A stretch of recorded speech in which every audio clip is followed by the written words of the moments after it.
क्या हाल चाल है आप लोगों का। सॉफ्टवेयर इंजीनियरिंग चैनल में डॉट नेट सिक्स की प्लेलिस्ट में जो अभी तक हमने काम किया था वो आल पोस्ट का एक नया व्यू क्रिएट करके तो डेटाबेस में पड़ी हुई तमाम पोस्ट को एडमिन पैनल के अंदर जाके हमने शो कर दिया था। अब आज के लेक्चर में हमने ये करना था कि इस डिलीट के बटन को हमने वर्किंग में लेके आना था कि जब हम डिलीट के बटन के ऊपर क्लिक करें किसी भी पोस्ट के आगे से तो वो पोस्ट डेटाबेस से जाके डिलीट हो जाए। तो इसके लिए सबसे पहले तो हमें क्या करना पड़ेगा कि हमें दो ऑप्शन है कि या तो पहले बटन के बारे में हम काम करके चलें और दूसरी बात ये कि हम वहाँ जाके कंट्रोलर में एक एक्शन एक बना लें। तो मेरे ख्याल में हम पहले एक्शन बना लेते हैं, एक सीक्वेंस हो जाएगा। तो मैं कंट्रोलर्स के फोल्डर में से एडमिन कंट्रोलर के ऊपर आ गया हूँ और यहाँ आल पोस्ट के नीचे इस जगह जाके मैं एक नया एक्शन बनाने वाला हूँ और इसका नाम मैं रखूँगा पब्लिक आई एक्शन रिज़ल्ट और डिलीट पोस्ट के नाम से मैंने इसको बना लिया है। और इसमें जाकर अब मैं यहाँ ऊपर पोस्ट की आईडी को जो है मैं रिसीव करूँगा और उसके बाद मैंने वेरिएबल बनाना है पोस्ट टू डिलीट के नाम से और db.tbl post डॉट फाइंड, यानी कि वो जो पोस्ट जिसको मैं डिलीट करना चाहता हूँ उसको मैंने फाइंड करना है वाया आईडी tbl पोस्ट के अंदर। और फाइंड करने के बाद जब वो मिल जाएगी तो उसको पोस्ट टू डिलीट में डालना है। जब वो मिल जाएगी तो डालना है, ऐसा भी तो हो सकता है कि वो आपको मिले ही नहीं। तो ऐसी सिचुएशन में क्या करना है, इफ़ पोस्ट टू डिलीट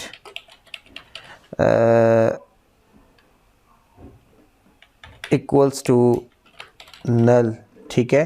तो आप बॉडी में आ जाओ, नॉट इक्वल टू नल पे आते हैं बल्कि, ठीक है, नॉट इक्वल टू नल पे हम पोस्ट टू डिलीट अगर नॉट इक्वल टू नल है यानी कि अगर ये खाली नहीं है तो आप बॉडी में आ जाओ और बॉडी में आके क्या करो, db डॉट रिमूव कर दो, यानी कि db में से वो रिमूव कर दो क्या चीज़, पोस्ट टू डिलीट में जो डाटा है मतलब उसको रिमूव कर दो, ठीक है। और उसके बाद db के अंदर जो रिमूव करने के बाद जो चेंजिंग्स हैं उनको एज इट इज़ सेव कर दो, सेव चेंजेस कर दो।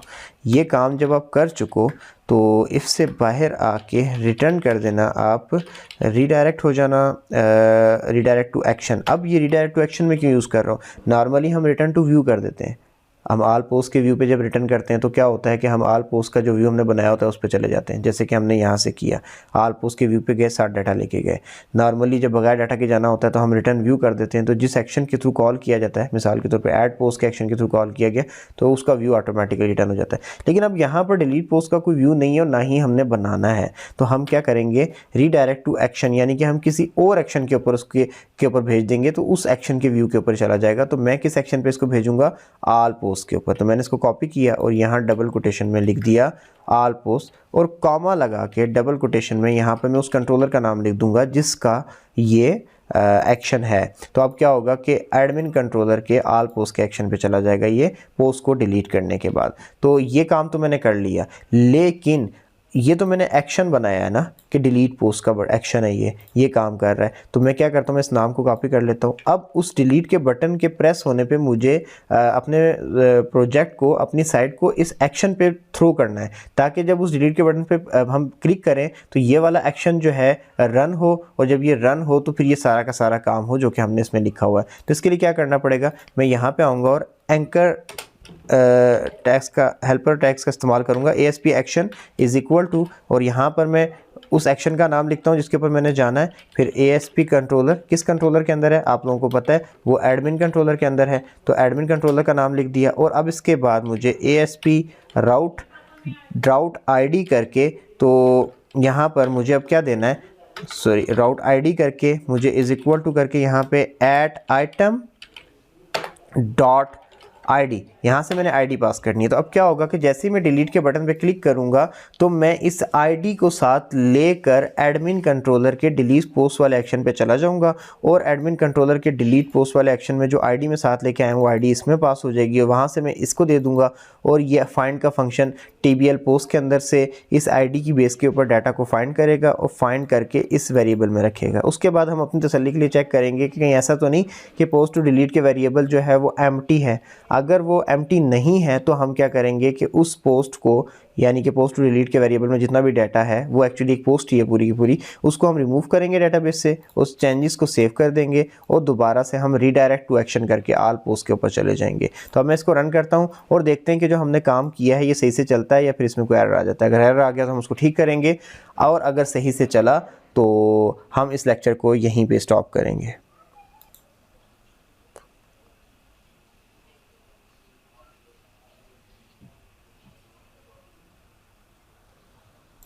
ओके, सो ये प्रोजेक्ट अब रन हो चुका है। तो अब हम क्या करते हैं कि अब हम यहाँ से एडमिन में जाते हैं और एडमिन के अंदर से फर्दर हम जाते हैं ऑल पोस्ट पे ताकि हमें सारी पोस्ट शो हो सके।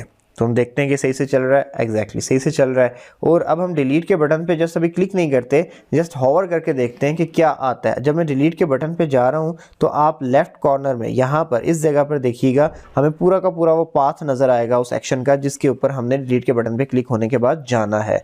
तो ये देखें एडमिन के अंदर डिलीट पोस्ट और आईडी क्या है 1। अगर मैं नेक्स्ट पोस्ट के ऊपर लेके जाता हूँ तो आईडी 4, उससे नेक्स्ट पोस्ट पे आईडी 5, यानी कि हर एक नई पोस्ट की आईडी आती चली जा रही है। ठीक है, तो this is the third post. ये जो लिखा हुआ है, मैं इस पोस्ट को जो है डिलीट करना चाहता हूँ। तो मैं इस पोस्ट को डिलीट करने के लिए सिंपली डिलीट के बटन पे क्लिक करता हूँ। अगर ये सही से रन हुआ तो हम डिलीट पोस्ट के ऊपर जाएंगे, आईडी 5 लेके डाटा डिलीट करेंगे और वापस रिफ्रेश होकर इसी पेज पे आ जाएंगे। और जब दोबारा से वापस पेज पे आएंगे तो ये पोस्ट यहाँ से गायब हो चुकी होगी। तो मैं डिलीट का बटन दबाने जा रहा हूँ और देखते हैं क्या होता है।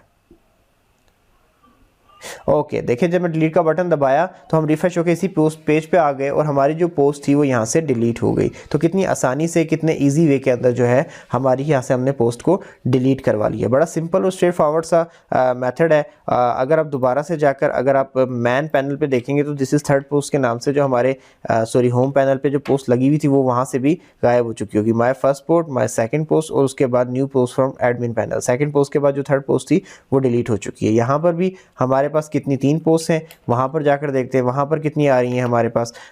यहाँ पर भी हमारे पास 3 पोस्ट आ रही हैं। तो देखें किस तरीके से बड़ी खूबसूरती से हमने इन पोस्ट को के मामले को टैकल कर लिया डिलीट वाले सेक्शन से। अब हमने जो नेक्स्ट लेक्चर के अंदर जो चीज़ देखनी है वो हमने ये देखनी है कि हम किसी भी पोस्ट को एडिट कैसे कर सकते हैं। कुछ ऐसा हम करेंगे कि जब हम इस एडिट के बटन पे, जैसे कि अभी हम क्लिक कर रहे हैं तो कुछ भी नहीं हो रहा, तो हम कुछ ऐसा करना चाहते हैं कि जैसे ही हम इस एडिट के बटन के ऊपर क्लिक करें तो क्लिक होते ही क्या होना चाहिए कि हम जो है पहुंच जाएं एक नए पेज पे जहां पर हमारी पोस्ट दोबारा से ओपन हुई हुई हो, एडिट होने के लिए तैयार होके, और वहाँ पे हम चेंजिंग्स करने के बाद दोबारा से जब हम सेव चेंजेस पे क्लिक करें या अपडेट पे क्लिक करें तो वो पोस्ट के अंदर वो तब्दीलियाँ सेव हो जाएं जो कि हमने एडिट करने के बाद की हैं। आगे हमने ये काम डील करना है। तो ये काम जब हो जाएंगे तो उसके बाद फिर हम आगे देखेंगे नेक्स्ट के हमने फर्दर आगे इसके अंदर क्या क्या करना है।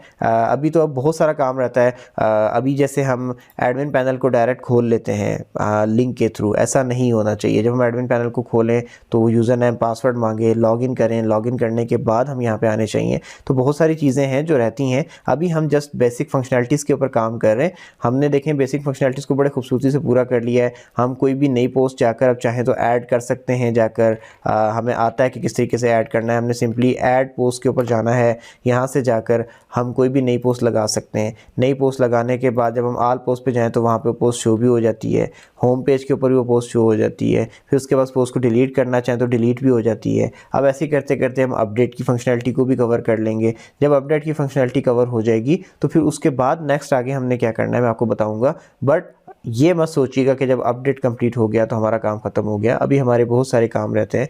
मोस्ट इंपॉर्टेंटली अभी हमने इमेज का काम नहीं किया, हमने इमेज का काम करना है। हमने अभी सिक्योरिटी पॉइंट ऑफ व्यू से कुछ काम नहीं किया। हमने अभी वैलिडेशंस नहीं की, हमने वैलिडेशन भी लगानी है। लेट्स से कि अगर मैं क्रिएट पोस्ट पे यहाँ पे कुछ लिखे बगैर क्लिक करता हूँ तो ये खाली जाके सबमिट नहीं होना चाहिए, बल्कि यहाँ पे कोई ना कोई किसी जगह पे एरर आना चाहिए कि आपने फॉर्म को फिल नहीं किया है। तो ये सारी की सारी चीज़ें हमारी रहती हैं और ये सारी चीज़ें हमने कवर करनी है। हम बहुत स्लो स्पीड में लेके चल रहे हैं। अगर मैं एक लेक्चर को मैक्सिमम भी लंबा करता हूँ तो 15 से 20 मिनट या 22 मिनट पे ले जाता हूँ और उसके बाद मैं उसको रोक देता हूँ। उसकी वजह ये होती है कि 15-20 मिनट आप मुझे फॉलो करें, उस काम को करें और उसके बाद उसकी बेस पे अपने तजर्बे करें, उसकी अपनी इंप्लीमेंटेशन करें ताकि आप साथ साथ सीखते चले जाएँ। तो मेरा मकसद यही होता है और आई होप सो कि अगर आप इस तरीके से कर रहे हैं तो आपको लर्निंग भी अच्छी खासी हो रही होगी। तो अभी मैं इस लेक्चर को यहीं रोकता हूँ क्योंकि ऑलमोस्ट ये 10 मिनट्स का तो लेक्चर हो चुका है। तो आप इसकी इसकी प्रैक्टिस कीजिए।